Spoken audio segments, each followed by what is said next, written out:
ఎందరో త్యాగమూర్తుల త్యాగఫలం ఆంధ్ర రాష్ట్రం. నేడు ఆంధ్రప్రదేశ్లో ప్రజలు సుఖ సంతోషాలుగా ఉన్నారా?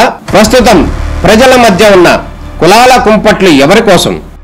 చంద్రయాన్ రాకెట్ యుగంలో కూడా వర్ణ విభేదాలు దేనికి సంకేతాలు? రాజకీయ పార్టీల నేతలు ఏం చెప్తున్నారు? నేటి కాలంలో ప్రపంచాన్ని శాసించే మన యువత మేధాశక్తి ఏం కోరుకుంటుంది? తెలుసుకోవాలంటే ఆంధ్ర యువగలం. ప్రజల మాటే మా నోట.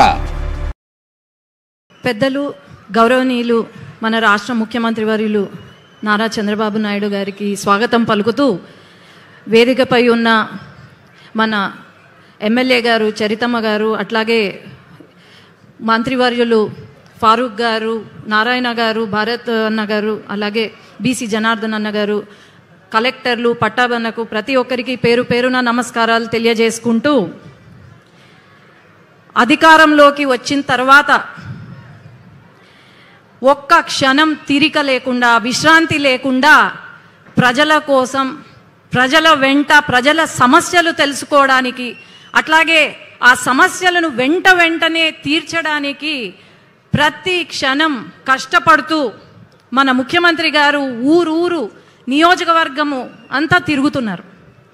మనం అందరం గమనిస్తే ఒక విజనరీ లీడర్గా ఎప్పుడో చెప్పారు, మన రాష్ట్రం అభివృద్ధి చెందుతుంది, ఇక్కడ ఇలా పెడితే బాగుంటుంది అని.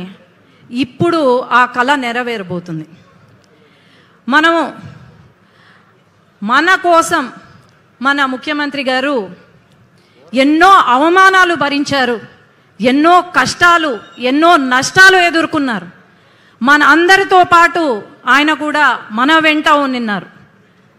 కానీ ఒక్కటి గమనించండి, 5 సంవత్సరాలు పట్టింది జగన్మోహన్ రెడ్డి గారికి పెన్షన్లు 1000 రూపాయలు పెంచడానికి.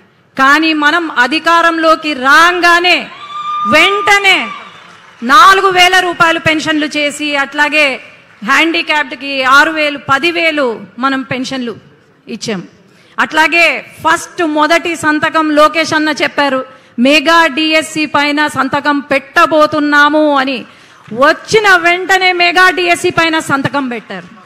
ఈరోజు రాయలసీమ గత 6 సంవత్సరాల్లో రాయలసీమను రాళ్లసీమగా మార్చారు. కానీ మన చంద్రబాబు నాయుడు గారు సీఎం గారు వచ్చిన తర్వాత రాళ్లసీమ కాదు, రతనాల సీమగా మారుస్తాను రాయలసీమను అని చెప్పి సాగునీటి ప్రాజెక్టులను మొదలుపెట్టి ఒక దేవుడిలాగా మనల్ని ఆదుకున్నారు. అట్లాగే ఉద్యోగాలు, ఒక్క ఉద్యోగం ఇవ్వలేదు వైఎస్ జగన్మోహన్ రెడ్డి. అలాంటిది ఈరోజు నారా లోకేష్ అన్న కంకణం కట్టుకొని 20 లక్షల ఉద్యోగాలు ఖచ్చితంగా ఇస్తాము, ఇంటింటికి ఒక ఉద్యోగం ఖచ్చితంగా ఉంటుంది అని చెప్పి కంకణం కట్టుకొని మరి ఎన్నో పరిశ్రమలు మీరు గమనిస్తే లూలు, మైక్రోసాఫ్ట్, టీసీఎస్, గూగుల్ ఇలాంటి పెద్ద పరిశ్రమలు తీసుకొస్తున్నారు. ఒక అన్నలాగా నారా లోకేష్ అన్న ఆదుకుంటున్నారు మనల్ని. అట్లాగే రాయలసీమలో ఒక పూట బాగా తిండి తింటే చాలా సంతోషపడతాం. అలాంటిది అన్న క్యాంటీన్లు పెట్టి ఒక తల్లిలాగా ఆదుకున్నారు మన సీఎం గారు.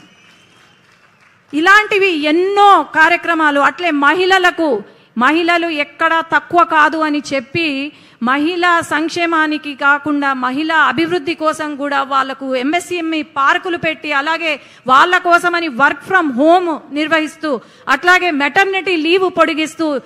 చిన్న ఉదాహరణ, ఒక మహిళా ఎంపీ అయిన నేను సంవత్సరం లోపల యునైటెడ్ నేషన్స్ కి పంపించారు నన్ను, అట్లాగే ఆస్ట్రేలియా పార్లమెంట్ కి పంపించారు. అంటే మహిళల పైన ఎంత దృఢ సంకల్పం ఉందో ఆలోచన చేద్దాం.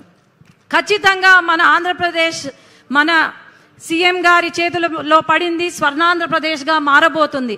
అట్లాగే కొన్ని సమస్యలు మన నియోజకవర్గంలో, అలాగే నంద్యాల పార్లమెంటుకి వచ్చాను కాబట్టి గుండకాయ లాంటి గుండ్రేవుల ప్రాజెక్టు పూర్తి చేయాలని, అలాగే మన గోరుకల్లు రిజర్వాయర్ ప్రతిసారి లీకేజ్ అవుతుంది, టెంపరీగా కన్స్ట్రక్ట్ చేస్తున్నారు, రిపేర్స్ చేస్తున్నారు, కానీ పర్మనెంట్ సొల్యూషన్ రావట్లేదు, ఫుల్ లెవెల్లో అచీవ్ కావట్లేదు. కాబట్టి ఈ గుండ్రేవుల ప్రాజెక్ట్కి కూడా పర్మనెంట్ సొల్యూషన్ ఇవ్వాలా అని చెప్పి నేను కోరుకుంటున్నాను. అలాగే మన షరీన్ నగర్లో ఒక బ్రిడ్జ్ ఉంది సార్, అది కట్టిస్తే చాలా మేలు అవుతుంది. ఎంతో మంది వర్కర్స్ అక్కడ అటు ఇటు పోలేక హంద్రి కాలువ దాటుతూ అక్కడ ఊబిలో చిక్కుకొని యాక్సిడెంట్స్ అవుతున్నాయి. కాబట్టి అక్కడ ఆ బ్రిడ్జ్ కూడా పూర్తి చేయాలి. అట్లాగే సార్ నంద్యాల, ఇది నంద్యాలకు సంబంధించింది, జనరల్ హాస్పిటల్లో కేవలం 450 బెడ్లే ఉన్నాయి. ఫారూక్ గారి చొరవతో మనకు 50 బెడ్లను 300 బెడ్లుగా మార్చాము. కానీ చాలా ఇబ్బంది పడిపోతున్నారు. దాన్ని సూపర్ స్పెషాలిటీ బ్లాక్, అట్లాగే ఇప్పుడున్న హాస్పిటల్ని మనము మన మెడికల్ కాలేజ్ క్యాంపస్లో షిఫ్ట్ చేస్తే చాలా బాగుంటుంది సార్. అట్లాగే పాణ్యంలో సార్ ఒక చిన్న రిక్వెస్ట్ సార్, ఇక్కడ ఉన్న కార్యకర్తలు ఎవరైతే ఉన్నారో దీంట్లో 10 మందిలో ఒకరు వాళ్ళ ప్రాపర్టీస్ కబ్జాకి గురైనాయి సార్. వాళ్ళ పేర్లు మార్చేశారు, వాళ్ళ సర్వే నంబర్లు మార్చుకున్నారు. అది ఒక్కటి సార్ రిక్వెస్ట్, ఒక కమిటీని ఏర్పాటు చేసి మన కార్యకర్తలకు న్యాయం చేయాలని చెప్పి నేను కోరుకుంటున్నాను. ధన్యవాదాలు. జై తెలుగుదేశం, జై చంద్రబాబు నాయుడు గారు, జై లోకేష్ అన్న.